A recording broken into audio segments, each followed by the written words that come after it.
তো আজকে লাগাবো আদা, আর সেই জন্য আমি বালতিতে মাটি নিয়ে নিয়েছি।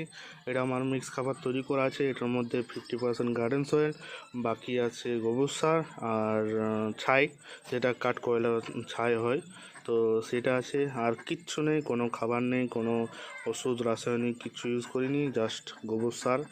আর একটি ছোট্ট আদা নিয়েছি আমি, কারণ এটার চওড়াটা অনেকটাই কম। তো এটা আগামী দিনে দেখব এটার মধ্যে কি হচ্ছে। জাস্ট এইভাবে গর্ত করে লাগিয়ে দিতে হবে, আর উপর থেকে মাটির হালকা করে চাপ দিয়ে দিতে হবে। আর কিছু করার দরকার নেই। এরপরে জাস্ট একটি কাজ, সেটা হচ্ছে জল দেওয়া।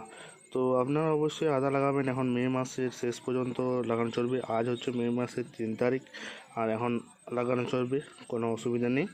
তো এটার মধ্যে লাগিয়েছে, এরপরে জাস্ট জল দেবো। জল দেওয়াটা আপনাদেরকে দেখাচ্ছি না, জল দিয়ে দেবো।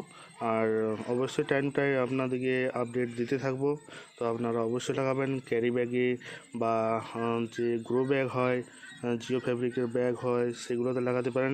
লক্ষ্য রাখবেন যেমন এটার মধ্যে জল দাঁড়ায়, ভুরভুরে মাটিটা যেমন হয়, মানে এই যে নরম মাটিটা হয় এরকম নরম আর হালকা হয়, যাতে এটা যে আদাটা লাগিয়েছে এটা অনেকটা জুড়ে হতে পারে।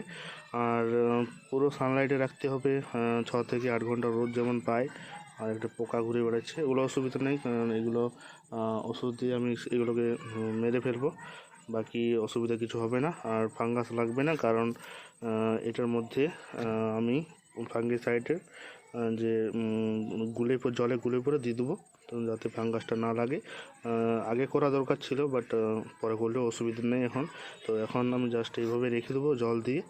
তো আপনারা অবশ্যই লাগাতে পারেন। দেখা হচ্ছে পরের ভিডিওতে। ভালো থাকবেন, সুস্থ থাকবেন।